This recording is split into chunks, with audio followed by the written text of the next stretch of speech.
বন্যায় ভাসছে গোটা আসাম। ভয়ঙ্কর অবস্থা শিলচরে। সব বড় রাস্তায় সেখানে জলের তলায়, বন্ধ যান চলাচল। একমাত্র উপায় নৌকা। একসময় যেখানে সরগরম থাকতো বাজার চত্বর, এখন সেখানেই বন্ধ দোকানের পর দোকান। আসামে প্রায় ৫৫ লক্ষ মানুষ প্লাবিত এই বন্যায়। বিপর্যস্ত অবস্থা ৩২টি জেলায়। ভেসে গেছে জমির পর জমি। ধস নেমে প্রাণ কেড়েছে বহু মানুষের। গত ৭ দিনে ৪৪ জনের মৃত্যুর খবর এসেছে। প্রায় ২.৫ লক্ষ মানুষ ৬৩১টি ত্রাণ শিবিরে আশ্রয় নিতে বাধ্য হয়েছেন। পরিস্থিতি মোকাবিলায় আসরে নেমেছে বিজেপি সরকার। আসামের মুখ্যমন্ত্রী হিমন্ত বিশ্ব শর্মা জানিয়েছেন, বন্যা বিধ্বস্ত এলাকায় আকাশপথে খাবার বিলি হচ্ছে, নেওয়া হচ্ছে ক্ষয়ক্ষতির হিসাব। সপ্তাহের শুরুতেই নলবাড়ী ও কামরূপের বন্যা বিধ্বস্ত এলাকায় বিভিন্ন ত্রাণ শিবির ঘুরে দেখেন মুখ্যমন্ত্রী। তারপরে তিনি জানান, খুব শীঘ্রই ত্রাণ প্যাকেজ ঘোষণা করবে তার সরকার। তৈরি করা হবে একটি পোর্টাল।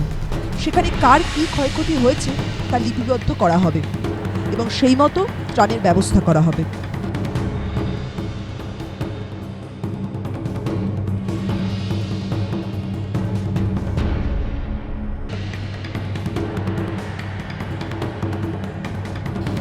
টানা বৃষ্টিতে ফুসছে ব্রহ্মপুত্র, ফুসছে একাধিক নদী।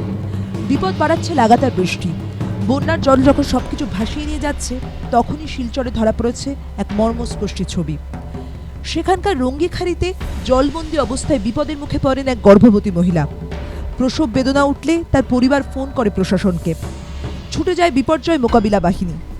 ওই মহিলাকে উদ্ধার করে হাসপাতালে পাঠানো হয়।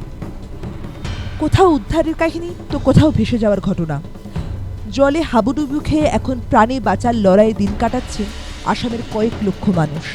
সকলেই ভাবছেন, কবে থামবে বৃষ্টি, কবে নামবে জল।